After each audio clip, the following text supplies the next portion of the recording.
हाँ भाई, क्या हाल चाल है। आई होप सब ठीक ठाक होंगे, पढ़ाई लिखाई बेहतरीन चल रही होगी। हम लोगों ने स्टार्टिंग के 3 लेक्चर्स में दो टॉपिक कवर कर लिए, यानी दो चैप्टर, चैप्टर 1 रियल नंबर्स और चैप्टर 2 पॉलिनोमियल्स। आज हम लोग स्टार्ट करने वाले हैं चैप्टर 3 लीनियर इक्वेशंस इन टू वेरिएबल्स। अगर तुम लोगों ने स्टार्टिंग के दो चैप्टर्स नहीं देखे हैं तो पहले जाकर वो दोनों चैप्टर्स अच्छे से देख लो। काफी इंपॉर्टेंट चैप्टर है चैप्टर 1, क्योंकि वहां से 5 से 6 नंबर आता ही आता है। इसके अलावा पॉलिनोमियल भी एक इंपॉर्टेंट चैप्टर है, यहां से भी क्वेश्चंस निकलते हैं तुम्हारे बोर्ड एग्जाम में। जब वो दोनों देख लो उसके बाद आ जाओ इस चैप्टर पे। ठीक है, pair of linear equations in two variables, जो कि चैप्टर 3 है तुम्हारे एनसीईआरटी का। चलो, तो पहले हम लोग इससे रिलेटेड थोड़े बहुत कॉन्सेप्ट को समझ लेते हैं कि लीनियर इक्वेशंस होते क्या है। ये सब तुमको पढ़ाया गया होगा 9th में। एक टर्म सिखाया जाता है अलजेब्रा में जिसको हम लोग बोलते हैं डिग्री ऑफ द पॉलिनोमियल, या degree of the algebraic equation भी कह सकते हो।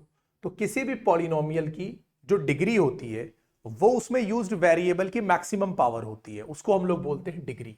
तो किसी भी इक्वेशन की अगर डिग्री कितनी हो जाए, 1 हो जाए, तो उस इक्वेशन को हम लोग क्या बोलते हैं?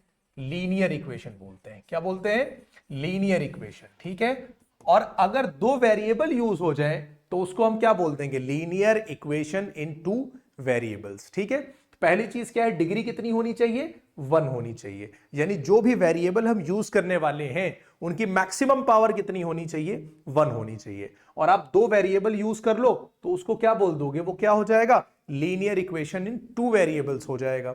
एक और चीज होती है, लीनियर इक्वेशन को सॉल्व करने के लिए, यानी किसी भी एक लीनियर इक्वेशन के इनफाइनाइटली मेनी सॉल्यूशंस होते हैं। अगर आपने चैप्टर 9 क्या कहते हैं, चैप्टर 4 किया हो क्लास 9th में, तो इसमें इसका इंट्रोडक्शन किया होगा अच्छे से, linear equation in two variables का। वहां पर देखा होगा कि इनफाइनाइटली मेनी सॉल्यूशंस होते हैं। आप उसको 3-4 पॉइंट्स निकालते थे, कोऑर्डिनेट पॉइंट्स, और उसको ले जाकर ग्राफ पे प्लॉट करते थे और आपको एक स्ट्रेट लाइन मिलती थी। अगर चैप्टर 4 किया है 9th का तो पता होगा, अदरवाइज तो भूल गए होगे, तो पता भी नहीं होगा। ठीक है।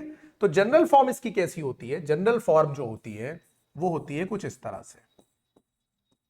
जनरल फॉर्म से मेरा मतलब क्या है कि दिखने में कैसा लगता है? दिखने में लीनियर इक्वेशन ऐसा दिखता है, ax plus b y plus c is equal to 0।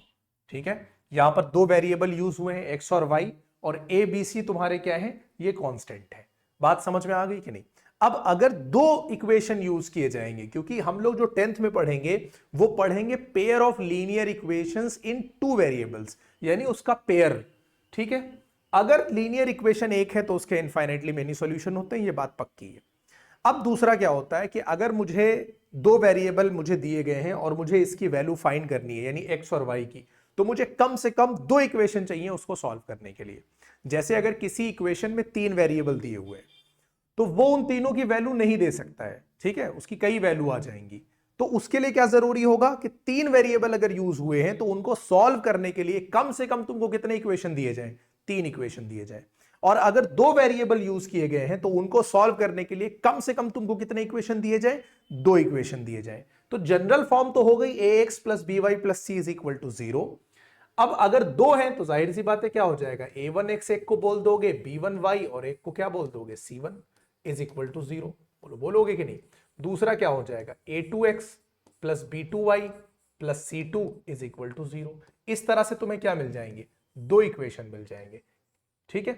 अब इन दोनों इक्वेशंस को सॉल्व करने पर मुझे x और y की वैल्यू मिल जाएगी। ठीक है।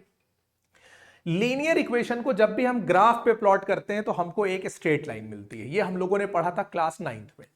अब अगर दो लीनियर इक्वेशन है तुम्हारे पास और उसको ले जाकर अगर आप ग्राफ पे प्लॉट करोगे तो तुमको दो लाइंस मिलेंगी। कितनी लाइंस मिलेंगी? दो। अब अगर लाइंस तुम्हारे पास दो हैं तो 3 केस सिर्फ बनता है। यानी हो सकता है कि जो वो दोनों लाइंस हो वो कैसी हो? वो इंटरसेक्टिंग हो। ऐसा हो सकता है कि वो दोनों लाइंस कैसी हो? इंटरसेक्टिंग हो। ऐसा भी हो सकता है कि वो दोनों लाइंस कैसी हो? कोइंसिडेंट हो। कोइंसिडेंट समझते हो? लाइन के ऊपर लाइन, यानी एक लाइन तो ये है, इसी के ऊपर मैं एक और लाइन बना दूं। ठीक है, इसी के ऊपर मैं क्या करूं? ऐसे एक और लाइन बना दूं। तो जो लाइन के ऊपर लाइन आती है उसको हम लोग क्या बोलते हैं? कोइंसिडेंट लाइन बोलते हैं। या ऐसे ही कह लो कि दोनों इक्वेशन को एक ही लाइन रिप्रेजेंट कर रही होती है। बात समझ में आ रही है? यानी दो इक्वेशन को जब हम ग्राफ पे प्लॉट करते हैं तो एक ही लाइन मिलती है हमको, ठीक है। और तीसरा ये हो सकता है कि वो दोनों लाइंस कैसी हो, पैरेलल हो। ये तीन केस बनेंगे। क्या ये बात समझ में आई कि नहीं? होता ये है कि जब भी दो ग्राफ को आप प्लॉट करोगे और दो लाइंस मिलेंगी तो वो दोनों लाइंस जहां पे कट करती हैं वहां पे हमको मिलता है सॉल्यूशन, यानी वहां पे एक्स और वाई की हमें मिलती है वैल्यू। बात समझ में आ रही है कि नहीं? नहीं समझ में आ रही है तो ऐसे समझो, अगर इस तरह से ये मुझे एक ग्राफ पेपर पे आप प्लॉट करोगे, कोऑर्डिनेट पढ़कर आए ही होगे, एक लाइन मान लो ऐसे आई, एक लाइन ऐसे आई, इन दोनों ने यहां पे कट किया, तो जहां पे कट किया वहां से ऐसे नीचे चले आओ तो तुम्हें यहां क्या मिल जाएगा, एक्स, और ऐसे वर्टिकली इधर चले जाओ, यानी वर्टिकल लाइन की तरफ चले जाओ तो मिल जाएगा वाई। तो ये जो वैल्यू होगी एक्स और वाई, यही तुम्हारा सॉल्यूशन होगा। क्या ये बात समझ में आई कि नहीं? तो मैंने क्या बोला कि अगर दो लीनियर इक्वेशंस तुमको दिए हुए हैं, उसको तुमने ग्राफ पे प्लॉट किया, तो जहां पर वो दोनों इंटरसेक्ट करेंगी वहां पे तुम्हें मिल जाएगा तुम्हारा सॉल्यूशन। अब इसने तो एक ही जगह टच किया तो एक ही सॉल्यूशन मिलेगा, यानी यूनिक सॉल्यूशन उसको बोल सकते हो, यानी एक ही वैल्यू होगी एक्स और वाई की जो इसको सेटिस्फाई करेगी।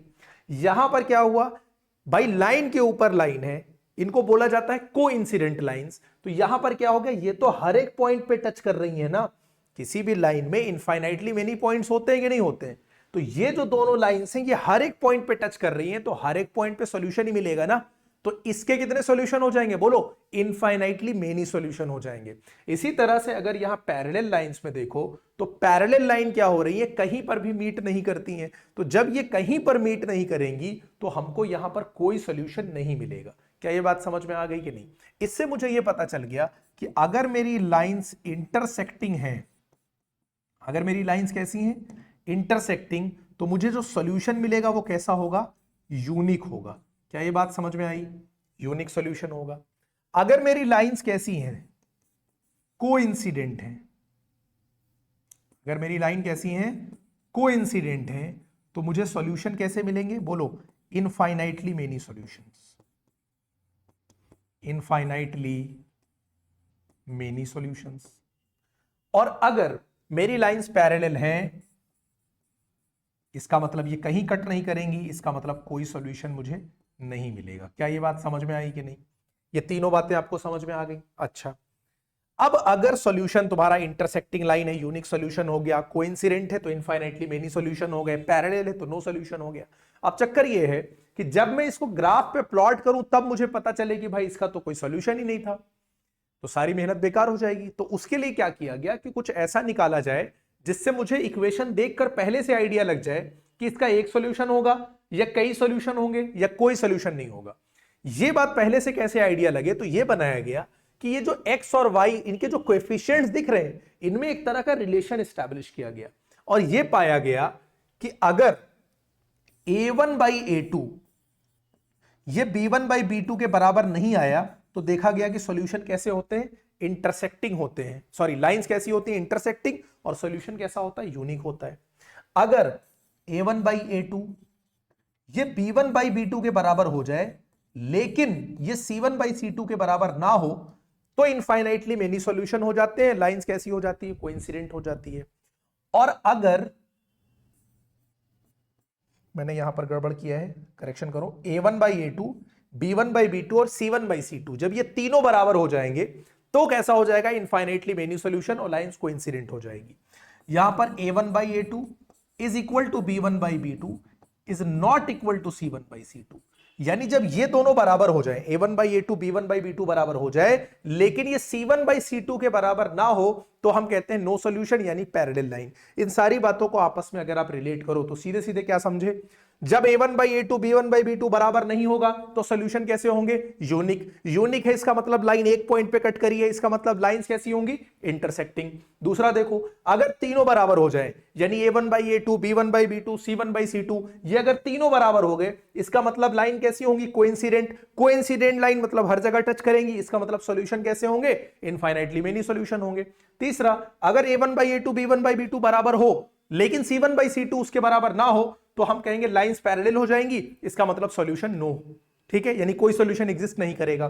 एक और बात समझ लो, जब भी सॉल्यूशन एग्जिस्ट करेगा तो हम बोलते हैं कि वो जो इक्वेशंस गिवन है, यानी मान लो ये दो इक्वेशंस जो हैं इनका अगर सॉल्यूशन एग्जिस्ट करता है तो हम बोलते हैं कि ये कॉन्सिस्टेंट इक्वेशंस हैं। क्या बोलते हैं, कैसे हैं, कॉन्सिस्टेंट हैं। और अगर इनका कोई सॉल्यूशन एग्जिस्ट नहीं करता है तो हम बोलते हैं सॉल्यूशन कैसे हैं, इनकॉन्सिस्टेंट है। तो अगर मैं इस केस में देखूं, इस केस में तो यूनिक सॉल्यूशन हो रहा है ना, तो ये केस अगर a1/b2 b1/b2 बराबर नहीं होता है तो मैं बोलूंगा कि इक्वेशन कैसे होंगे, बोलो, कंसिस्टेंट इक्वेशन होंगे। क्या ये बात समझ में आई या नहीं? अगर इनफाइनाइटली मेनी सॉल्यूशन है, भाई सॉल्यूशन तो है, मैंने क्या बोला, सॉल्यूशन है, इसका मतलब इक्वेशंस कंसिस्टेंट बोले जाएंगे, चाहे एक हो चाहे कई हो। इसके भी सॉल्यूशन है तो कैसा बोला जाएगा, बोलो, कंसिस्टेंट इक्वेशंस बोले जाएंगे, ये भी। और इस वाले केस में क्योंकि सॉल्यूशन नहीं है तो हम क्या बोलेंगे, इक्वेशंस कैसे हैं, इनकंसिस्टेंट हैं। क्या यहां तक बात समझ में आ गई या नहीं समझ में आई? कोई डाउट लग रहा है तो बताओ। काफी इंपॉर्टेंट चीज है ये, इसको बहुत अच्छे से ध्यान रखो, ठीक है। इस पर बेस्ड क्वेश्चंस पूछे जाते हैं। ये यहां से ये बात अच्छे से देखो और इनको आपस में रिलेट करो और इसको बैठ के ध्यान से समझो, ठीक है। क्या क्या पता चला कि अगर a1/a2 b1/b2 के बराबर नहीं है, इसका मतलब यूनिक सॉल्यूशन है, इसका मतलब इंटरसेक्टिंग लाइंस हैं, इसका मतलब इक्वेशंस कैसे हैं, कॉन्सिस्टेंट हैं। अगर ये तीनों बराबर हो जाए, यानी a1/a2 b1/b2 c1/c2, इसका मतलब क्या है कि इक्वेशंस कैसे हैं, कंसिस्टेंट हैं। सॉल्यूशन कैसे हैं, इनफाइनाइटली मेनी सॉल्यूशंस हैं। लाइंस कैसी मिलेंगी, कोइंसिडेंट लाइंस मिलेंगी। बात समझ में आ रही है कि नहीं? मैं यहां पर लिख दूं parallel lines, coincident lines, intersecting lines, ठीक है। इन बातों को आपस में रिलेट करके अच्छे से समझ लो, आगे चलते हैं। अब अगर तुमको दो इक्वेशन दिया है, तुमसे बोलेगा कि भाई इसको ग्राफ पे प्लॉट करो, ग्राफिकल सॉल्यूशन दो। ग्राफ पे अगर मुझे किसी भी पॉइंट को प्लॉट करना है तो सबसे पहले मैं चेक करूंगा कि x की वैल्यू 0 रख दूं तो y को इंटीजर आ जाए, या y की 0 रख दूं तो x को इंटीजर आ जाए। यानी मैं कोशिश करूंगा कि मेरी जो वैल्यू आए x या y की वो फ्रैक्शन में ना आए। तो सबसे पहला काम ये करूंगा कि मैं x या y 0 रख के ट्राई करूंगा। अगर 0 रख के काम बन रहा है बहुत अच्छी बात है, नहीं बन रहा है तो मैं कोई दूसरी वैल्यू ट्राई करूंगा, और ऐसी वैल्यू जिसको रखने पर आंसर मेरा क्या आ रहा हो, इंटीजर आ रहा हो, ठीक है। जैसे अगर मैं कहूं कि x + y = 5, ठीक है, इसको मैं बोलूं कि भाई इसको तुम ग्राफ पे ले जाके प्लॉट करो, तो आप क्या करोगे, इस तरह से एक टेबल बनाओगे, यहां पे x लिखोगे, यहां पर y लिखोगे। एक बार x की जगह 0 डालो, अगर मैं x को 0 डालूंगा तो y की वैल्यू 5 हो जाएगी, ठीक है। दूसरी बार मैं कहूंगा कि y को 0 डाल दो, y को 0 डालो तो x कितना हो जाएगा, 5 हो जाएगा। अब जरा x y इसको अगर हम कोऑर्डिनेट की तरह लिखें तो y 0,5 लिख सकते हैं, बोलो, और इसको हम क्या लिख सकते हैं, 5,0 लिख सकते हैं। ये मुझे मिल गए दो पॉइंट्स। इन दो पॉइंट्स को मैं जाकर अगर नंबर लाइन पे प्लॉट करना चाहूं तो यहां कहीं बीच में क्या होता है, ओरिजिन, ओरिजिन मतलब 0, 1 2 3 4 5, ऐसा ही तो होगा। इधर तुम्हारा निगेटिव काम करेगा, इधर ऊपर पॉजिटिव होता है, बोलो, ये सब तुम लोगों ने 9th में पढ़ा था कि नहीं पढ़ा था। और इधर फिर से क्या हो जाएगा, निगेटिव। बात समझ में आ गई कि नहीं, निगेटिव होगा कि नहीं। पहला पॉइंट है 0,5, इसको मुझे प्लॉट करना है। 0,5 मतलब x पे 0 y पे 5, यानी ये वाला पॉइंट होगा, यही तो होगा 0,5। इसके बाद है 5,0, यानी x एक्सिस पे 5 जाओ, y पे तो 0 जाना है, यानी ये होगा। और आप जब इन दोनों को इस तरह से मीट कराओगे तो ये एक लाइन मिल जाएगी। क्या ये बात समझ में आ गई कि नहीं? अब मान लो मैं एक और इक्वेशन ले लेता हूं यहां पर, एक तो ये लाइन मैंने इसके लिए बना ली, दूसरा मैं ले लेता हूं कि भाई x - y = 1 है। इसका भी मैं क्या करूंगा, इस तरह से, यहां पे मैंने रखा x, यहां पे रखा मैंने y। दो पॉइंट्स निकालने की कोशिश करो, सिंपली x को 0 रख दो। x को 0 रखोगे तो -y = 1 होगा, तो y = -1 हो जाएगा। y को 0 रख दो, अगर मैं y को 0 रख दूंगा तो x - 0 = 1, यानी x बराबर कितना हो जाएगा, 1 आ जाएगा। मुझे मिले दो पॉइंट्स, 0,-1 और 1,0। आप दोनों को प्लॉट कर दो। 0,-1 यानी x पे 0 y पे निगेटिव, यानी यहां कहीं आप पहुंचोगे। 1,0 भाई जाहिर सी बात है ये वाला पॉइंट है। इन दोनों को जब आप मिलाओगे तो ये ऐसे कहीं कट करता हुआ दिखाई देगा। क्या ये बात समझ में आई कि नहीं? जहां पर कट करेगा, आप इसको थोड़ा ध्यान से देखो, थोड़ा सा रफ आइडिया लो। ये 3 के आसपास आ रहा, ये यहां से आएगा 2 के आसपास आ रहा, यानी इसने कहां पे कट किया, 3,2 पे कट किया। इसने कहां पे कट किया, 3,2 पे कट किया। तो ये जो 3,2 है यही इस इक्वेशंस का, यानी इन दोनों इक्वेशंस का ये क्या है, सॉल्यूशन है। x की वैल्यू कितनी है, बोलो 3 है, और y की कितनी है, 2 है, यानी x = 3 आ गया, y = 2 आ गया। ये हो गया ग्राफिकल सॉल्यूशन। क्या बात समझ में आई या नहीं? यानी जब भी आपको दो इक्वेशंस दिए होंगे, आप क्या करोगे, दो पॉइंट्स फाइंड करोगे। सबसे पहले जीरो रखकर कोशिश करोगे, जीरो रखकर नहीं आता है तो आप अपनी मर्जी से कोई भी एक्स की जगह वैल्यू ले सकते हो, कोई भी वाई की जगह ले सकते हो। कोशिश ये करना कि जो वैल्यू आए वो बहुत ज्यादा बड़ी ना हो, इंटीजर हो, फ्रैक्शन में ना हो, ठीक है? ये सब चीज ध्यान रखना। क्लियर है बात? अगर इतनी बात समझ में आ गई है तो हम लोग अब एक्सरसाइज शुरू कर सकते हैं। कोशिश करेंगे आज खत्म करने की, नहीं हुई तो कोई बात नहीं, दो पार्ट में हम लोग इसको कवर कर लेंगे, ठीक है? कॉन्सेप्ट आई थिंक, देखो मेन चीज होती है कॉन्सेप्ट। अगर किसी भी चैप्टर का तुम्हें कॉन्सेप्ट अच्छे से समझ में आ गया है तो एक्सरसाइज तो तुम अपने आप भी सॉल्व कर सकते हो ना। तो कॉन्सेप्ट मैंने क्लियर कर दिया है, अब हम लोग आ जाते हैं क्वेश्चंस पर और करने की कोशिश करते हैं। सबसे पहला क्या है, form the pair of linear equations in the following problems and find their solution graphically. यानी पहले तो pair of linear equation form करो, उसके बाद ग्राफिकली उसको सॉल्व करो। चलो देखते हैं। पहले इन्होंने क्या बोला है, 10 students of class 10th took part in a mathematics quiz. If the number of girls जो है is 4 more than number of boys, यानी जो लड़कियां हैं वो लड़कों से कितनी ज्यादा है, 4 ज्यादा है, ठीक है? कह रहे find the number of boys and girls who took part in the quiz. सबसे पहले आप क्या करो, लेट करो। तो भाई दो लोग हैं, बॉयज और गर्ल्स, और हम लोग पढ़ रहे हैं लीनियर इक्वेशंस इन टू वेरिएबल्स, तो हम लोग दो वेरिएबल यूज करेंगे, एक्स भी और वाई भी। Let the number of boys be x and number of girls be y, number of girls be y. चलो ये बात हो गई। अब अकॉर्डिंग टू क्वेश्चन, हमने माना कि एक्स लड़के हैं और वाई लड़कियां हैं।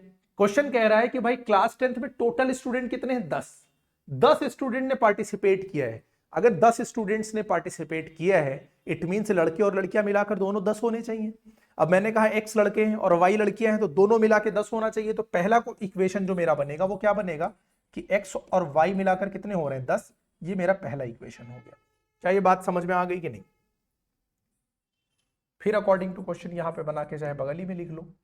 अब आगे क्या कह रहे हैं, एक कंडीशन तो मुझे मिल गई, लेकिन मुझे लीनियर इक्वेशंस इन टू वेरिएबल्स को सॉल्व करने के लिए दो इक्वेशंस चाहिए। एक मिल गया, एक और ढूंढना है। अब क्या कह रहा है, number of girls is 4 more than the number of boys, यानी लड़कियां ज्यादा है लड़कों से। कितनी ज्यादा, 4 ज्यादा। इसका मतलब मैं कह सकता हूं कि नंबर ऑफ बॉयज और नंबर ऑफ गर्ल्स में जो डिफरेंस है वो कितने का है, 4 का है। तो लड़कियां कितनी थी, वाई, इनमें से लड़कों को घटाओ तो कितना आएगा, 4। यही तो मतलब हुआ भाई, लड़कियां ज्यादा हैं तो लड़कियों में से लड़कों को घटाओगे ना।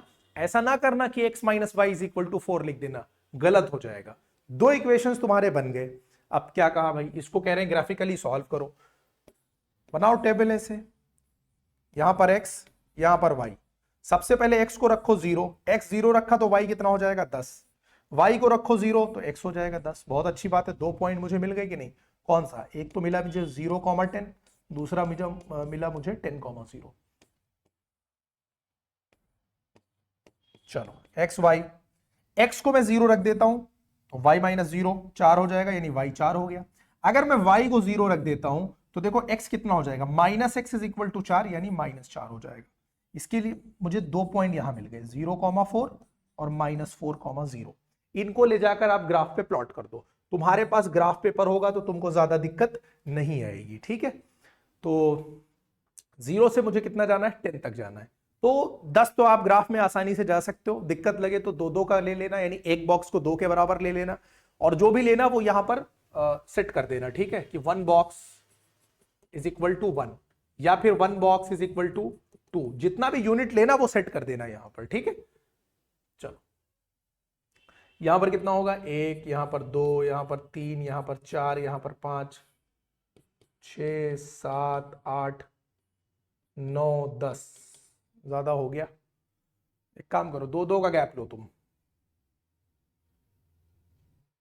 एक बॉक्स पे कितना मानो, 2 मानो। जब तुम 2 मानोगे तो यहां 0 के बाद क्या आएगा, 2, यहां आएगा 4, यहां आएगा 6, यहां आएगा 8, यहां आएगा 10। तुम इसको जरूरी नहीं है कि 2-2 के गैप पे मानो, तुम भाई एक एक भी ले सकते हो, ठीक है? और इसी तरह से यहां हो जाएगा -2, -4, -6, -8 और -10।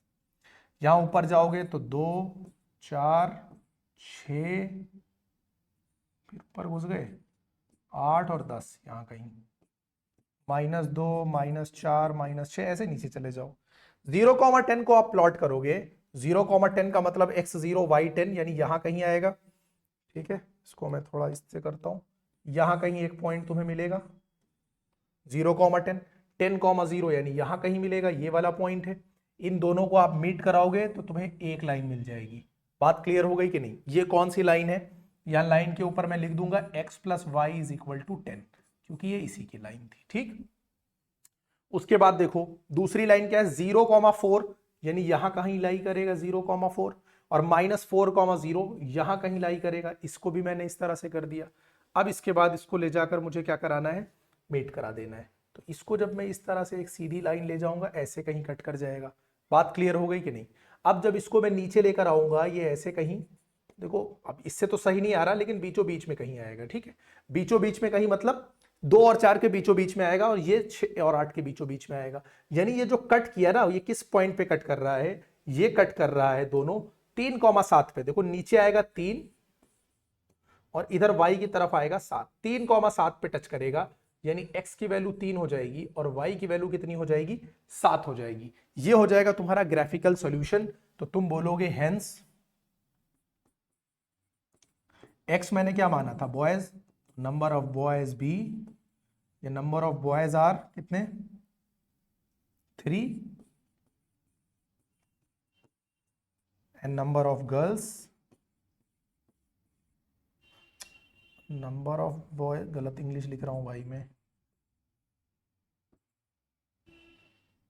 hence the number of boys is 3 and number of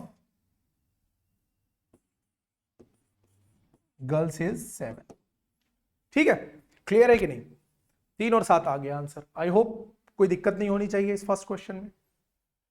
चलते हैं नेक्स्ट पार्ट की तरफ। क्वेश्चन नंबर इसका 2 है, form the pair of linear equations in the following problems and find their solution. वही क्वेश्चन है, इसमें इस बार क्या दे रखा है? 5 पेंसिल और 7 पेन टुगेदर कितने के हो रहे हैं? ये वो किया है सेट कि नहीं? 1 मिनट रुकना।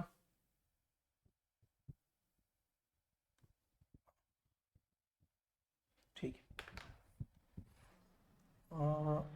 हाँ ठीक है, चलो क्या कह रहा था मैं? हाँ, 5 pencil and 7 pens together cost ₹50 and 7 pencils and 5 pens together cost ₹46।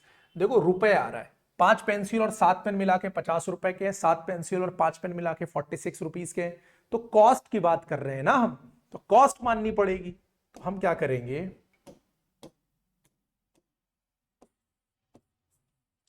Let the cost of 1 pencil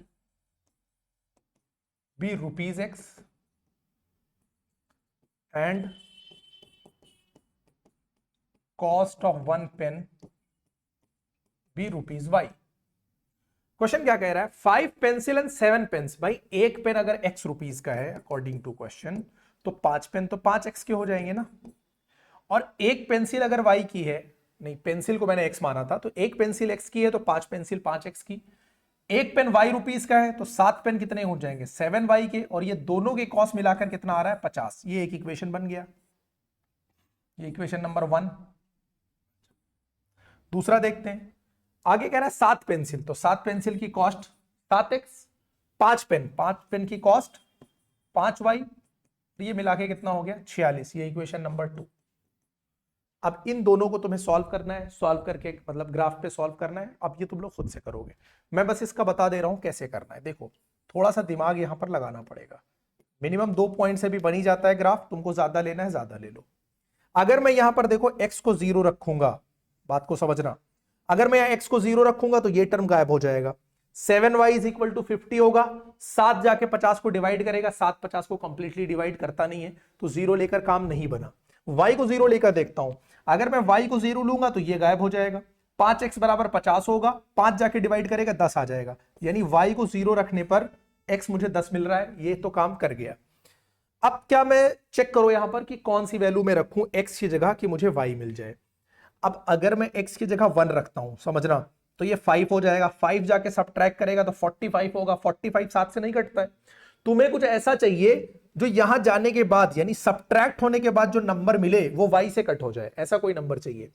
तो आप देखो अगर मैं 2 लूंगा तो ये 40 हो जाएगा क्योंकि 10 जाके सब्ट्रैक्ट होगा। अगर मैं 3 लेता हूं x को देखो तो ये हो जाएगा 15, 15 जाकर सब्ट्रैक्ट हो जाएगा 50 से तो पाएगा 35 यानी 35, और 35 को 7 कट कर सकता है कितनी बार में, 5 बार में, तो ये 5 आ जाएगा यानी y कितना हो जाएगा तुम्हारा 5 हो जाएगा। बात समझ में आ गई कि नहीं? 2 पॉइंट तुम्हें मिल गए, चाहो तो तुम 1 पॉइंट और ले सकते हो, तुम्हारी मर्जी पर है। ठीक है, ये क्लियर हो गई बात कि नहीं? अब चलो आगे चलते हैं। 1 पॉइंट हो गया तुम्हारा 10,0, 1 पॉइंट हो गया तुम्हारा 3,5। यहां पर आ जाओ दूसरे वाले में, यहां पर x यहां पर y। अगर मैं x को 0 लेता हूं तो 5y बराबर 46 हो जाएगा, 5 46 को कट नहीं करता है, काम नहीं बना। y में 0 ले लूंगा तो भाई ये वाला टर्म हट जाएगा, 7x इज इक्वल टू 46, 7 जाके डिवाइड करेगा, फिर काम नहीं बनेगा, 0 वाला खेल खत्म। अब हम लोग ट्राई करते हैं कि भाई ऐसा क्या रखूं। अगर मैं x की जगह देखो 1 रखूंगा तो ये 7 हो जाएगा, 46 माइनस 7 39, नहीं कट होगा 5 से। अगर मैं यहाँ पे 2 रखूंगा 14 हो जाएगा, 14 जाके सब्ट्रैक्ट करेगा 32 बचेगा, नहीं कट होगा।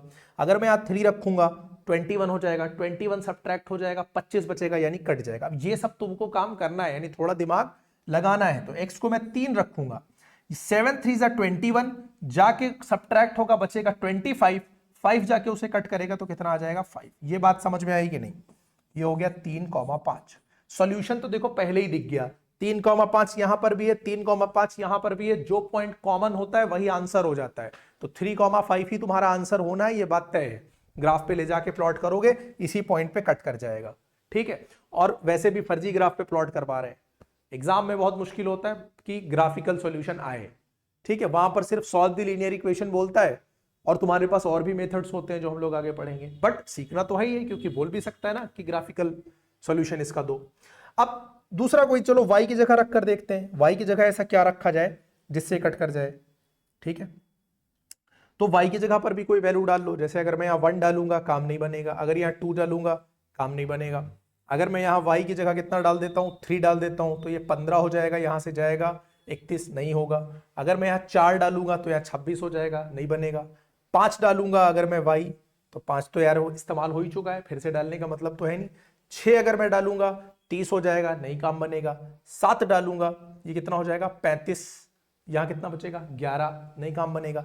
इस तरीके से मुझे 7, अब उसके बाद 8 कर लो, 9 कर लो, 10 कर लो, नहीं काम बन रहा, 11 कर लो, 12 कर लो, 12 करने पर काम हो जाएगा तो चाहो तो 12 ले लो, क्योंकि 12 देखो 12 पंचे हो जाएगा 60, ये उधर जाके सब्ट्रैक्ट करेगा -14 यानी -2 आ जाएगा। ठीक है, ये 2 वैल्यू मिल जाएगी। बात समझ में आ रही है कि नहीं? माइनस भी तुम अपने आप ले सकते हो, ये याद रखना।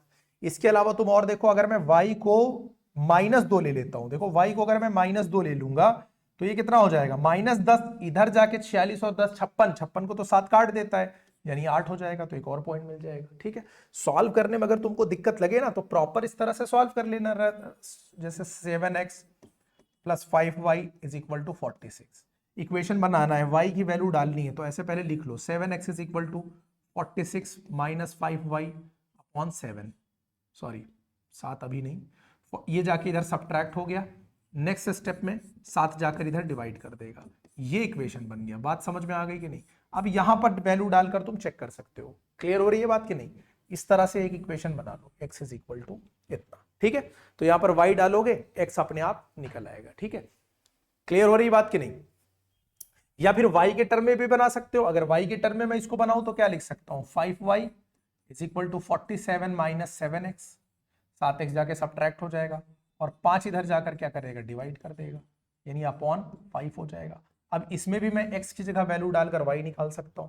दोनों तरह से, किसी भी तरह से आप, मतलब इन दोनों में से आप कोई भी रास्ता ले लो और इसको सॉल्व कर लो। बात समझ में आ रही है कि नहीं?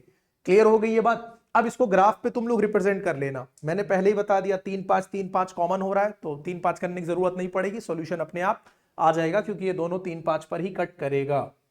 आगे चलते हैं। ऑन कंपेयरिंग द रेशियोज, क्या टाइम हो रहा, 30 मिनट। ठीक है, चलो एक 2 क्वेश्चन और कर लेते हैं, सेकंड और थर्ड, बाकी हम लोग नेक्स्ट लेक्चर में कवर करेंगे। ठीक। इनके रेशियोज को आप कंपेयर करो और बताओ कि भाई ये कैसा है, लीनियर है या पैरेलल है या फिर कोइंसिडेंट है। अभी हम लोगों ने डिस्कस किया था ना पहले, वही काम करेंगे। देखो फर्स्ट पार्ट देखो, सबसे पहले इंट्रो में मैंने ये बताया था, फर्स्ट पार्ट में आप जरा a1/a2 निकालो। a1 किसको बोलेंगे, x के साथी को, x का साथी कितना है 5 है। a2 किसको बोलेंगे, y के साथी को, सॉरी दूसरे वाले इक्वेशन में x के साथी को, यानी 7 है। उसके बाद आप निकालो b1/b2, तो b1 यानी इसमें y का साथी कितना है -4, यहां पर y का साथी कितना है 6, ये हो गया -2/3। भाई आप 2 से इसको कट मारोगे ना, देख रहे हो बराबर नहीं है, और वैसे भी एक निगेटिव है एक पॉजिटिव है, बराबर होने का तो कोई सवाल ही नहीं उठता है। तो a1/a2 ये b1/b2 के बराबर नहीं है। इसका मतलब लाइंस कैसी होंगी बोलो, इंटरसेक्टिंग होंगी। ठीक है, जब इंट्रो में सारी बात बताई थी कि नहीं। ठीक, दूसरे पर आ जाओ, a1/a2 निकालो जरा दूसरे में। x के दोनों साथी का रेशियो ले लो, x का एक साथी 9 है और x का दूसरा साथी 18 है। सॉल्व करो, कितना आया 1/2। b1/b2 निकालो, y के दोनों साथी का रेशियो 3 और 6, कितना आया 1/2, दोनों बराबर आ गया। तो c1/c2 भी निकालो, c1/c2 यानी जो बचा हुआ तुम्हारा कांस्टेंट वैल्यू है 12/24, कितना आ गया 1/2। बोलो कट हो रहा है कि नहीं हो रहा है, तीनों बराबर आ गए। a1/a2 बराबर b1/b2 बराबर c1/c2। क्योंकि तीनों बराबर आ गए इसलिए ये इक्वेशन कैसा होगा बोलो, मतलब लाइंस कैसी होंगी, कोइंसिडेंट लाइंस होंगी। कितनी कैसी होंगी, कोइंसिडेंट लाइंस। उसके बाद थर्ड वाला देख लो, a1/a2 देखो साथी दोनों, x के साथी का रेशियो 6/2, कितना हो जाएगा 3। b1/b2 y के साथी का रेशियो, y का साथी देखो -3 है और नीचे कितना है -1 है। साइन के साथ लेना, ये बात याद रखना, कोएफिशिएंट हमेशा साइन के साथ ही लेते हैं। ये दोनों तो बराबर आ गया। चलो भाई c1/c2 भी चेक कर लो, यहां पर 10 है और यहां पर 9 है। साफ साफ दिख रहा है कि a1/a2 जो है ये b1/b2 तो के तो बराबर है, लेकिन c1/c2 के बराबर नहीं है। इसलिए इक्वेशन कैसा होगा, नो सॉल्यूशन होगा, इक्वेशन इनकंसिस्टेंट होंगे और लाइंस कैसी होंगी, पैरेलल होंगी। बोलो बात समझ में आ गई कि नहीं, क्लियर है ये। एक मिनट रुकना, चलो एक काम करते हैं, देखो 2 हो गया, अब ये बाकी के क्वेश्चन हम लोग नेक्स्ट लेक्चर में कवर करते हैं। ठीक है, ये ऑफलाइन क्लास का टाइम हो गया है, तो अब हम लोग क्वेश्चन नंबर 3 से आगे करेंगे नेक्स्ट लेक्चर में। ठीक है, आई होप आज का लेक्चर अच्छे से देख लो, पूरा कॉन्सेप्ट क्लियर कर लो, फिर इस एक्सरसाइज को खुद से भी आप ट्राई करोगे तो हो जाएगा, कोई बहुत ज्यादा मुश्किल नहीं है। बाकी जो बचा हुआ है इसमें क्वेश्चन नंबर 3 से लेकर 7 तक, वो मैं नेक्स्ट लेक्चर में कवर कर लूंगा और मोस्ट प्रोबेबली आपको कल प्रोवाइड कर दूंगा। ठीक है, कल नहीं तो परसों प्रोवाइड कर दूंगा। ठीक है, तो अभी आपको क्या करना है, खुद से एक्सरसाइज को ट्राई करना है, उसके बाद सॉल्यूशन मैं आपको प्रोवाइड करूंगा। ठीक है, तो आज के लिए इतना ही रखते हैं, कॉन्सेप्ट अच्छे से समझ में आ गया होगा आई होप, और स्टार्टिंग के 2-3 क्वेश्चंस जो हम लोगों ने पहले के 2 पार्ट किया और दूसरा क्वेश्चन किया, उससे कुछ क्लैरिटी भी आ गई होगी। ठीक है, तो अब मिलते हैं हम लोग इसके सेकेंड पार्ट के साथ, जो कि हम लोग नेक्स्ट लेक्चर में कवर करेंगे।